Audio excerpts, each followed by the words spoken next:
It looks like we're living in a squat at the moment, but I promise you I'm not. Hence the messy clothes today, because I'm sort of multitasking as we go through. I've been sitting here for the last 3 hours working on one of my clients' salons. I don't normally do this for a client, but he's a friend and I like him, and I thought we'll dive into his business. Now, the one thing I want to get across on this video, if that's possible, it's really sort of impacted me, the fact that going through people's numbers, and I've been through hundreds and hundreds of salon owners since I've been a coach, the one thing that's transparent that for me, but maybe not for them, is owning a salon is like owning a business. And I think we forget that. Most of you were like me. You left school, you were good at doing hair. Someone said, get a salon, you go and buy a salon, and then you get busy and then you get stuck. Or you, even worse, you just stay at that level forever. There's nothing. The reality is, when you run a salon, it's a business and it needs to be run like a business. So we have money in, so your takings. Then we have your GP, which is like, your gross profit. So you got to, how much you spend on wages and how much you spend on stock. And then what you're left with is your real income. And then the bills come out of that and you're left with profit. Now, at best, you're around 20% profit for most salon owners, which means if you're doing £300,000, you're only going to earn £60,000, which I don't think is a lot for the effort that you have to put up with. To get to 300,000, you're going to have 4 or 5 staff at least to get to that level. A lot of grief, a lot of problems. So I find this very ironic that we have salon owners out there. Some are brilliant, never had a coach, doing almost $1 million. Fantastic. Some of them never had a coach and doing nothing. They're struggling. It's like going to the gym. Some people can go to the gym, are dedicated. The top 5% will get great results without a personal trainer. Myself, of course, I will need that help, because like today I haven't been to the gym again because I put it off because I'm too busy. I didn't go yesterday, put it off, I'm too busy. And that's the thing. We're putting it off all the time, right? So the question we have for you is, do you know what your break-even point is? That's a minimum standard. Are you making money or you're losing money? I've just spent the last 3.5 hours looking at, maybe 10 to 12 staff members over the last 3 months, all the way back till October, finding out how many clients they did, what was the average bill, what was the rebooks, what did they take, what was their wage, what was the wage percentage, what was their taking percentage. It's crazy. And I'm a business coach, and even I need to see it on a one-page document. I don't know how you guys see this or even cope. The reason, I think there was the National Hair Federation here in the UK, stated that only a very small percentage of salon owners will ever crack the 300,000, which means that you won't make that much money as a salon owner. It's going to be pin money. The thing that drove me when I started my salon was people said to me, as a hairdresser, you'll never make any money. I wanted to prove them wrong, which means you have to know your numbers and you have to know business. This is not good enough anymore of you opening your doors and hoping you're okay, giving your books to your bookkeeper, the accountant at the end of the year, and go, how did I do? Well, if they tell you how you do at the end of the 12 months, there's nothing you can do about it. And the accountant, to be truthful, doesn't know how to run a business. They don't. They're different people. They don't know how to run your salon. You see, your staff have to be productive. You can't tell me that your staff can't hit 3 times what you pay them. It's impossible. Think about it. Here in the UK, if you pay someone minimum wage right now, they should be earning you around £1,200 a week. £1,200 a week. And you can't get them to do that? If that's the case, you haven't got enough people through the door. You need to learn marketing. Or the people that come have a very small average bill. And you've got to put your prices up. You've got to charge multiple services. You've got to make sure that you give more love to the client and educate your team to make that happen. So you've got to be the leader. You've got to make sure that you really know how to lead your team.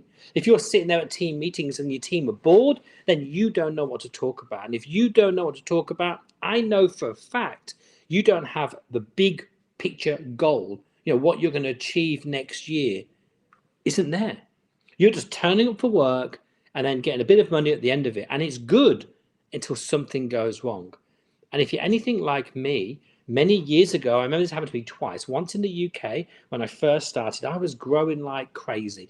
I was good. I could hold a clientele. I got a staff member. She got busy. I got another staff member. He got busy. Got another staff member. They got busy. I was loving life. When I bought 2 new cars, moved house, bought a nice house, business was doing fantastic. Then boom, clients started dropping off. Staff members started getting complacent. I didn't do anything about it because I was loving life. You know, they may be friends they were, weren't they? And then staff members leave. Another staff member left. And then suddenly their bills are bigger than what's coming in. And I'm scared and I'm actually in the poo.